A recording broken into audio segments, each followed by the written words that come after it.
नाम विस्तरं वक्षे स्वभावानां तथैव च पर्यायाणां विशेषेण नत्वा वीरं जिनेश्वरम्। पंच परमेष्ठी भगवान की परम पूज्य आचार्य श्री देवसेन महाराज की, गणाचार्य गुरुवर विराग सागर जी महाराज की,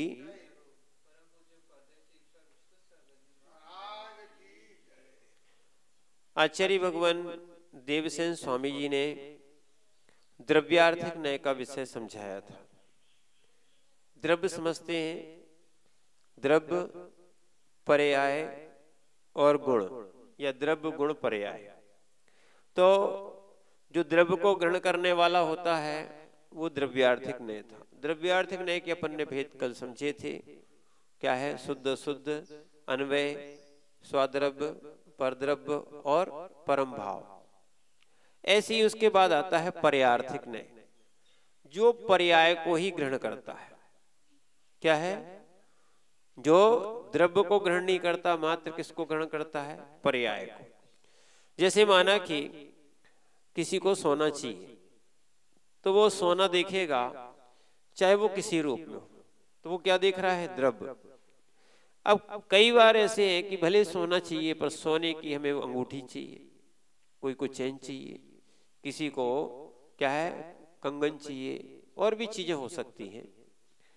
क्या है? या किसी को मूर्ति चाहिए, समझना। तो वो मात्र क्या देखेगा? उस पर्याय को देखेगा। किसको देखेगा? उस सोने की पर्याय को देखा। वो पर्याय का विशेष रूप से ग्रहण करने वाला होगा। जब द्रव्य कहा जाता है तो मात्र सोना ही ग्रहण किया जाता है, वो चाहे वो किसी रूप में हो। और जब पर्याय की बात आती है तो वो वही पर्याय को ग्रहण करना चाहता है। ठीक है, द्रव्य पर्याय के साथ रहता है, पर पर्याय, प्रत्येक पर्याय द्रव्य के साथ तो रहती है पर स्थिर नहीं रहती। ये कह सकते द्रव्य नित्य रहता है, पर्याय अनित्य रहती, पर्याय बदलती रहती है। पर्यायों में परिणमन पाया जाता है, और एक समय में एक ही पर्याय होती है, एक समय में दूसरी पर्याय नहीं होगी। एक होने के बाद ही, वो नष्ट होने के बाद ही दूसरी उत्पन्न होती है। यानी एक साथ कई माने पर्याय उत्पन्न नहीं हो सकती हैं। हाँ, एक द्रव्य में कई पर्याय हो चुकी हैं। जैसे अपने अंदर भी अपन भी अनादि काल से अनंत पर्याय धारण कर चुके, जिनकी कोई माने गिनती नहीं। यहां तक कि मूला अष्टबाहुड़ जी में आचार्य महाराज बताते हैं, इस जीव ने इतनी पर्याय धारण कर ली, अगर उनके पुराने शरीरों को इकट्ठा करना लग जाए या कोई इकट्ठा करे तो 3 लोक में रखने को जगह नहीं मिलेगी एक जीव की। इतनी सारी पर्याय अपन धारण कर चुके और सब भूल गए। नई पर्याय मिलती, उसी के शौक में लग जाती, इसी की सुविधा में लग जाते, इसी के सुख में लग जाते। पर्याय अनित्य होती है। क्या है? पर्याय कुछ अनित्य क्या होती? नित्य होती है, कुछ अनित्य भी होती है। अब उन पर्याय के बारे में समझते हैं कि पर्यायार्थिक न्याय क्या कहलाता है। पर्यायार्थिक न्याय, पर्यायार्थिक न्याय या पर्यायार्थिक न्याय का या पर्यायार्थिक न्याय का व्युत्पत्ति क्या है, विश्लेषण क्या है, परिभाषाएं क्या है, कितने प्रकार की होती हैं। अभी तक तो पर्याय माने अपन ने एक ही समझी थी। पर्याय के भी भेद होते हैं। पर्याय के या पर्यायार्थिक न्याय से भेद होते हैं अनादि नित्य पर्याय, सादि नित्य पर्याय। क्या है? उसके बाद शुद्ध पर्याय, अशुद्ध पर्याय। जैसे द्रव्यार्थिक न्याय के अपन ने भेद पढ़े थे, वहां पर लगभग 7 भेद थे, 6-7 भेद थे। यहां मात्र 4 भेद है। क्या है? वहां थे कितने? 6। यहां क्या है? 4 भेद ही है, क्योंकि ये अन्वय रूप से नहीं पाया जाता है। ये स्वद्रव्य परद्रव्य का इसमें भेद नहीं होता है। इस कारण से यहां पर कुछ कम हो गए। तो इसीलिए अनादि नित्य पर्याय, सादि नित्य पर्याय, और क्या है? अशुद्ध पर्याय और शुद्ध पर्याय। इसलिए पर्याय के कितने भेद हो गए? 4। अपन इनका कथन पढ़ते हैं।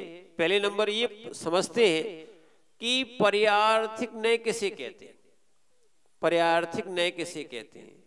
तो सूत्र नंबर है 191, पर्याय एवार्थः, पर्याय एवार्थः प्रयोजनमस्येति पर्यायर्थकः, पर्यायर्थकः पर्याय एव अर्थः प्रयोजनमस्येति पर्याय पर्यायार्थकः, पर्यायार्थकः यानी पर्याय ही जिसका प्रयोजन है वह पर्यायार्थक न्याय है। पर्यायार्थक न्याय यानी जो पर्याय को ही ग्रहण करने वाला है। एक तो द्रव्य ग्रहण कर रहा था, दूसरा क्या है, पर्याय ग्रहण कर रहा था। जैसे कि आचार्य भगवान समंतबद्ध स्वामी जी ने आप्तमीमांसा में एक श्लोक दिया कि एक राजा का पुत्र है, एक पुत्री है। पुत्र चाहता है कि मुझे मुकुट चाहिए, ठीक है, और उस बहन का हार का मुकुट चाहिए, यानी उस बहन का जो हार बना हुआ है उसका वो मुकुट चाहता है। बहन रो रही है कि मेरा हार टूट के मुकुट बनेगा। भाई हर्ष को प्राप्त हो रहा है कि मुझे क्या है, मुकुट मिलेगा। पर राजा मध्यस्थ है, क्योंकि राजा का सोना जैसा है सो हार में भी वही सोना है और मुकुट में भी सोना है। अब यहां पे दो बातें आती। राजा द्रव्य दृष्टि रखे, राजा द्रव्य दृष्टि रखे, वो द्रव्य देख रहा है कि अपना सोना कहीं नहीं गया, ठीक है, चाहे पुत्र के पास हो चाहे पुत्री के पास हो, सोना तो अपना सोना ही है, ठीक है, उसकी द्रव्य दृष्टि है। पर पुत्र पुत्री जो है ना भी हर्ष विषाद को इसलिए प्राप्त हो रहे हैं क्योंकि उनको वो पर्याय पे दृष्टि रखी, उनको पर्यायार्थक न्याय की दृष्टि है। वो क्या देख रही हैं, एक को मुकुट दिख रहा है और एक को अपना हार नष्ट होता हुआ दिख रहा है, इसलिए वो हर्ष विषाद को प्राप्त हो रहे हैं। इसलिए जिसका जो प्रयोजन होता है, जैसे द्रव्यार्थक न्याय का प्रयोजन था, द्रव्यार्थक न्याय भी द्रव्यार्थक न्याय वाले थे। अब पर्यायार्थक न्याय वाले प्रयोजन होते हैं, वो पर्यायार्थक की बात करते हैं। इसीलिए यहाँ भी पर्यायार्थक न्याय जिसका प्रयोजन होता है उसे पर्यायार्थक न्याय कहते हैं। क्या बोलते हैं, जैसे मकान तो आजकल सबके पास होता है लगभग, पर नहीं इस डिजाइन का नहीं, इस डिजाइन का नहीं है। सुनना, वो क्या देखते हैं, पर्याय। और जबकि प्राचीन लोग कितनी सुंदर चीज बना गए, चाहे वो मंदिर हो। सुनना, इतना जगह तो लोगों के पास वैसे ही नहीं जितना वैसे छोड़ देते। समझ रहे ना आप बात को। तो कहने का अर्थ ये है कि वास्तविकता देखी जाए, लोग द्रव्यार्थक न्याय को विशेष प्रयोजन न बना के पर्यायार्थक न्याय, और पर्याय बदलती रहती हैं। चाहे तुम मान सकते हैं कितने ही संभाल के रखो, उनमें उत्पाद वह चलेगा, धीरे धीरे वो नष्ट हो जाएंगी। तो क्यों बार बार नष्ट कर रहे हो, बना रहे हो, इनमें बहुत हिंसाएं होती हैं, ठीक है ना। तो इसीलिए लोगों को इन चीजों से हटना चाहिए। और अब पर्यायार्थक न्याय में क्या देखना चाहिए तो बताते हैं।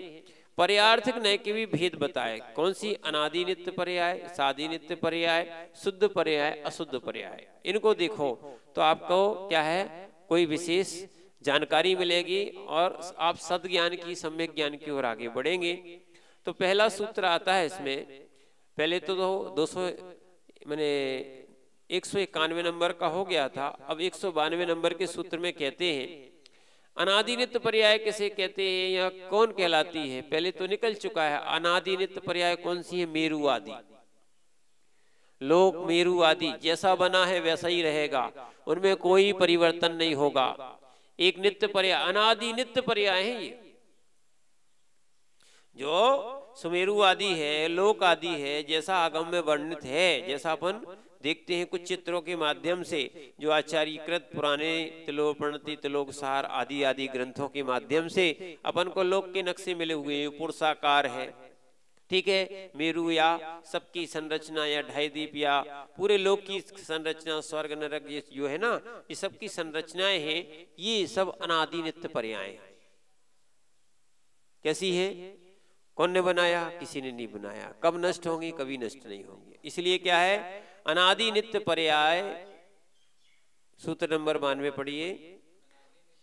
अनादि नित्य पर्याय एवार्थः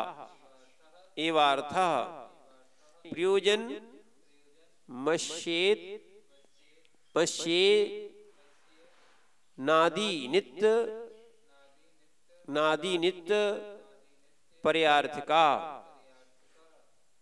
अनादि नित्य पर्याय एवार्थ प्रयोजन मश्येत्य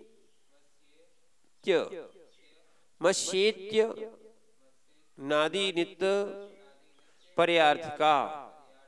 अनादि नित्य पर्याय एवार्थ प्रयोजन मश्येत्य नादि नित्य पर्यार्थ का। अर्थात अनादि नित्य पर्याय जिसका प्रयोजन है वह अनादि नित्य पर्यार्थिक नए है। संसार में बहुत सी पर्याय देखने में आती है। क्या है?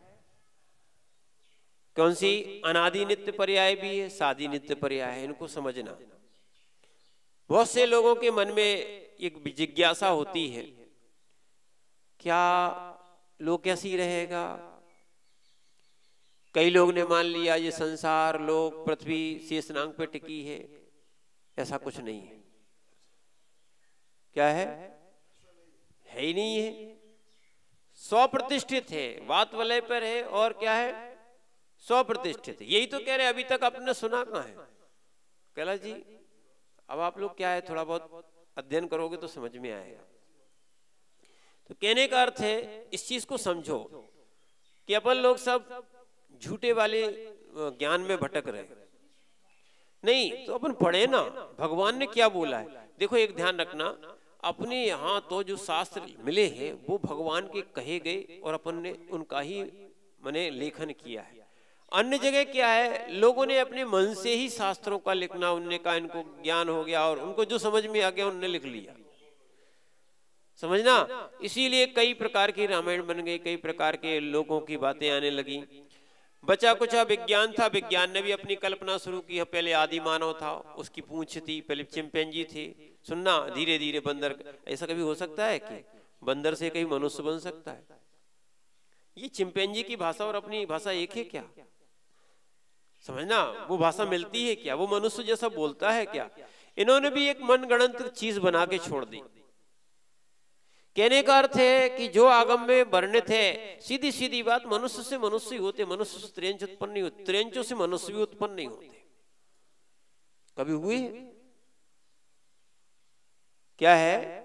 अगर त्रियंच और मनुष्यों की गलत प्रवृत्ति अगर हो गई है, हाँ, संबंध भी बना ली, कभी मनुष्य उत्पन्न नहीं होता है। ऐसे भी बेकार में दृष्टियां हो गई, पर कभी ऐसा नहीं होगा। क्या है कि मनुष्यों से त्रियंच उत्पन्न हो, त्रियंचों से मनुष्य उत्पन्न हो। इसीलिए जो अनादि व्यवस्था जैसी है उसको भी समझो, और लोक आदि की भी ऐसी अनादि व्यवस्था है। हाँ, अपन को देखने में आते हैं, देवों की विक्रिया से अलग अलग रूप हो सकते, या कुभोग भूमि के जीव जो होते हैं ना, उनकी प्रकृति ऐसी है कि शरीर मनुष्य का रहेगा और सिर क्या है, जानवरों का रहेगा। ऐसे कुभोग भूमि के जीव होते हैं। कैसे होते हैं? ठीक है ना, उनकी प्रवृत्तियां या देव विक्रिया से बना सकता है, या कोई विद्याबल से भी बहुत सी चीजें बना सकता है, पर रियलिटी जो होती है, ओरिजिनल जो होता है, बिना विद्या के बात बता रहे हैं, माने नेचुरल जो कहा जाए, ऐसे व्यक्ति कभी देखने में आए क्या? वर्तमान में देखने आए क्या? नहीं आए। समझ रहे ना आप बात को? चाहे डायनासोर भी क्यों ना मिला हो, वो भी एक पैर लिखा हो, फिर उसके द्वारा एक उसकी रचना की गई, माने वो एक गिरगिट या छिपकली जैसा रूप एक था। समझ रहे ना आप बात को? पर कहने का अर्थ है, कभी ऐसा नहीं हुआ कि मनुष्य और त्रियंच का मिला हुआ रूप आपको देखने मिला। कभी नहीं होता। इसीलिए ध्यान रखना, जो बहुत सी कल्पनाएं हैं इनको छोड़ दें कि कोई शेषनाग पे टिकी होगी। पूरा लोक जो है ना व्यवस्थित है, बड़ा सुंदर है। क्या है इसको, क्या है, जैसे जो तिलोपणति या जिसको कहा जाए कर्णानी योग के द्वारा अच्छे से समझने का प्रयास किया जाए। तो इसीलिए अनादि नित्य पर्याय जिसका प्रयोजन होता है वह अनादि नित्य पर्याय। बड़ा आश्चर्य लगता है कि नंदीश्वर द्वीप ऐसा कैसे है, उसमें प्रतिमाएं कैसे, उस प्रतिमाओं में भी क्या है कि इस काले ही होते हैं, ओंठ गुलाबी होते हैं, लाल नेत्र टाइप के जो होती लालिमा वैसे ही होते हैं, माने नेचुरली होते। बोले कैसे बने? अनादि नित्य है। स्वर्गों के देव विमान कैसे है? अनादि नित्य है। पृथ्वी कैसी है? अनादि नित्य है। और सुनना, भरत क्षेत्र ऐरावत क्षेत्र में जो आर्यखंड है, अपन भी आर्यखंड क्या है भरत क्षेत्र के आर्यखंड में रहते हैं। ऐसी भरत क्षेत्र ऐरावत क्षेत्र के 2 क्षेत्र ऐसे हैं, यानी 5 भरत होते हैं और 5 ऐरावत होते हैं। इनके आर्यखंड में ही मात्र ये पृथ्वी का पलटना होता है, ये प्रलय आता है, परिवर्तन होता है। बाकी लोक में कहीं कोई परिवर्तन नहीं देखा जाता। 6 काल का जो परिवर्तन आया है ना, वो भरत ऐरावत के ही आर्यखंड में आता है, अन्य मिलेच्छ खंडों में भी नहीं आता है। क्या है? इसलिए सूर्य चंद्र कामा के विमान जो है ना गमन ज्यादा करते हैं, सब बातें हैं। कई जगह अपने ढाई द्वीप में गमन करते, बाकी जगह स्थिर है, पर इनका कहीं कोई क्या है अलग से बिटना बनना ये सारी चीजें नहीं होती। जैसी अनादि माने जिसको किसी ने बनाया नहीं, जिसका आदि नहीं, ठीक है, उसको क्या बोलते? अनादि। तो अनादि नित्य पर्याय जिसका प्रयोजन होता है वह अनादि नित्य पर्यार्थिक नहीं है। जैसे कौन सा? मेरु, सुमेरु आदि, इसको बोलते किसने बनाया? किसी ने नहीं बनाया। सुनो, ये कैसे अनादि नित्य है, अनादि भी है और नित्य भी है, हमेशा ऐसे ही रहेंगे। ठीक, इनमें उत्पाद व्यय ध्रुव नहीं होगा पर ये मिटेंगे नहीं, ठीक है ना। और पुद्गल द्रव्य की अनादि नित्य पर्याय। पुद्गल द्रव्य कब मिटेगा? पुद्गल कभी खत्म ही नहीं होगा। समझ रहे हैं आप बात को? पुद्गल द्रव्य कभी मिटेगा नहीं। हाँ, लोग कह देंगे हम मिटा देंगे। कैसे मिटा सकते हो? मकान मिटा दोगे तो क्या बन जाएगी? मिट्टी बन जाएगी। मिट्टी को मिटा पाओगे क्या? क्या मिटाओगे? मिट्टी को भी जलाओगे तो क्या है? राख बन जाएगी। क्या मिटा पाए पुद्गल को? क्या कोई पुद्गल को नहीं मिटा सकता है। यहां तक कि किसी भी द्रव्य को पूर्ण रूप से कोई नष्ट नहीं कर सकता है। और विज्ञान भी इस बात को स्वीकार करता है। क्या बोलते हैं उसको?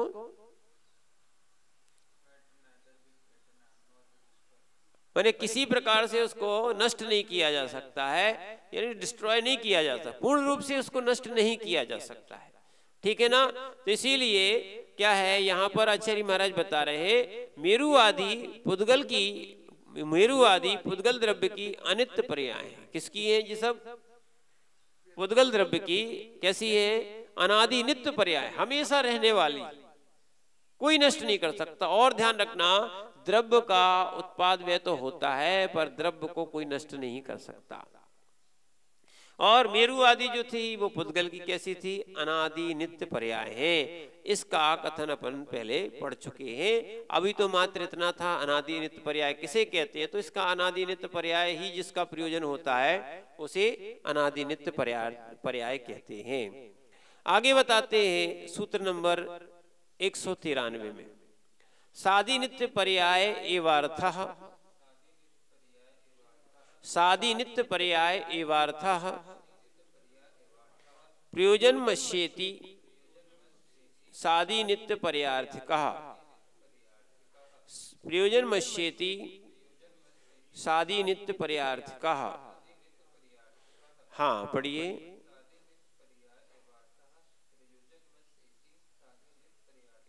अर्थात सादि नित्य पर्याय किसे कहते हैं? सादि नित्य पर्याय ही जिसका प्रयोजन है वह सादि नित्य पर्यार्थिक है। सादि नित्य यानी जिसका अनादि तो नहीं है पर वो भी नित्य है। पर्याय दोनों है नित्य। कौन सी? एक तो मेरु है, अनादि से जैसा था और अनंत काल तक वैसा ही रहेगा। और एक होती है क्या है, सादी नित्य पर्याय, जिसका आदि है माने प्रारंभ है और नित्य रहने वाली। ऐसी कौन सी पर्याय है? तो जीव की सिद्ध पर्याय सादी नित्य पर्याय। क्या बोल रहे? जीव की सिद्ध पर्याय कैसी है? सादी नित्य पर्याय है। ठीक है, ठीक है ना। जीव की पर्याय कौन सी है? सिद्ध सादी है, माने उत्पन्न हुई है, पर कब तक रहेगी? नित्य रहेगी। सुनना, सादी नित्य, सादी नित्य। ठीक है ना। सिद्ध भगवान कभी वापस आएंगे क्या? नहीं आएंगे। भगवान कभी वापस आएंगे क्या? नहीं आएंगे। देव वापस आ सकते, मनुष्य वापस आ सकते, 84 लाख योनि में घूमने वाला वापस आ सकता, भगवान कभी लौट के नहीं आते। लोगों ने आजकल भजन बना लिए कि वीर बन के, महावीर बन के, पारसनाथ बन के सब लौट के आ जाना। सोम भाई समझा करो, तुम ऐसे भजन नहीं डालना।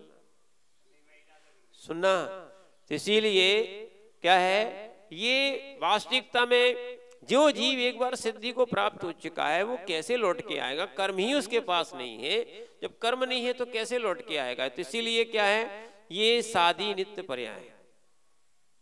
कैसी है? अब वो संसार में लौट के नहीं आएंगे। जब संसार ही छोड़ने का सबका प्रयोजन होता है तो वो पुनः संसार में क्यों आएंगे? सीधी सीधी बात है। जब संसार में दुख है, सुनना, सब भगवान से यही चाहते कि संसार छूट जाए, तो भगवान संसार माने स्वर्ग छोड़, स्वर्ग नहीं कहे, मोक्ष छोड़ के, स्वर्ग से तो देव आते, भगवान स्वर्ग में नहीं रहते हैं। क्या है, 16 स्वर्ग होते हैं, उसके ऊपर ग्रैव्यक, अनुदेश आदि होते हैं। ठीक है ना। ग्रैव्य, अनुदेश और अनुत्तर ये जिनागम में स्वीकार किए गए हैं। इसके बाद ये सब स्वर्ग कहलाते हैं, ये संसार है। इसके ऊपर होता है क्या? क्या होता है? सिद्ध सलाह और मोक्ष। और एक बार जो मोक्ष पहुंच जाते हैं, वे कभी कितने भी कल्प काल बीत जाएं, कभी वापस नहीं आते। जो भी चमत्कार आदि देखे जाते हैं वो सब देव आके करते हैं। जैसे अपन भगवान की भक्ति करते हैं वैसे देव भी भगवान की भक्ति करते हैं। भगवान वापस नहीं आते, ना अपना रूप दिखाते, ना स्वरूप दिखाते हैं, ना कोई अभी कोई और रूप में बन के आते हो तो नहीं आते हैं, है ना। तो इसीलिए जीव की सिद्ध पर्याय कौन सी है? सादी नित्य पर्याय। ठीक है ना। इस नए का विशेष कथन अपन लोग 59 नंबर सूत्र में पढ़ चुके हैं। तो इसलिए जीव की कौन सी हो गई? सादी नित्य पर्याय को अपन को समझना। ये सब जो अपन ने भ्रम बना के रखा है उसको निकालें, और सिद्ध भगवान एक बार बनने के बाद उनकी सादी नित्य पर्याय हो गई। कैसी? नित्य है। अब सिद्ध कभी वापस आने वाले नहीं है, तो इसलिए वो नित्य है। और नित्य की दो हो गई, कौन सी? सादी नित्य, अनादि नित्य और सादी नित्य। ठीक है। आगे अपन कल देखेंगे कि शुद्ध पर्याय और अशुद्ध पर्याय, इसके बारे में भी समझेंगे। ओम नमः सिद्धेभ्यः।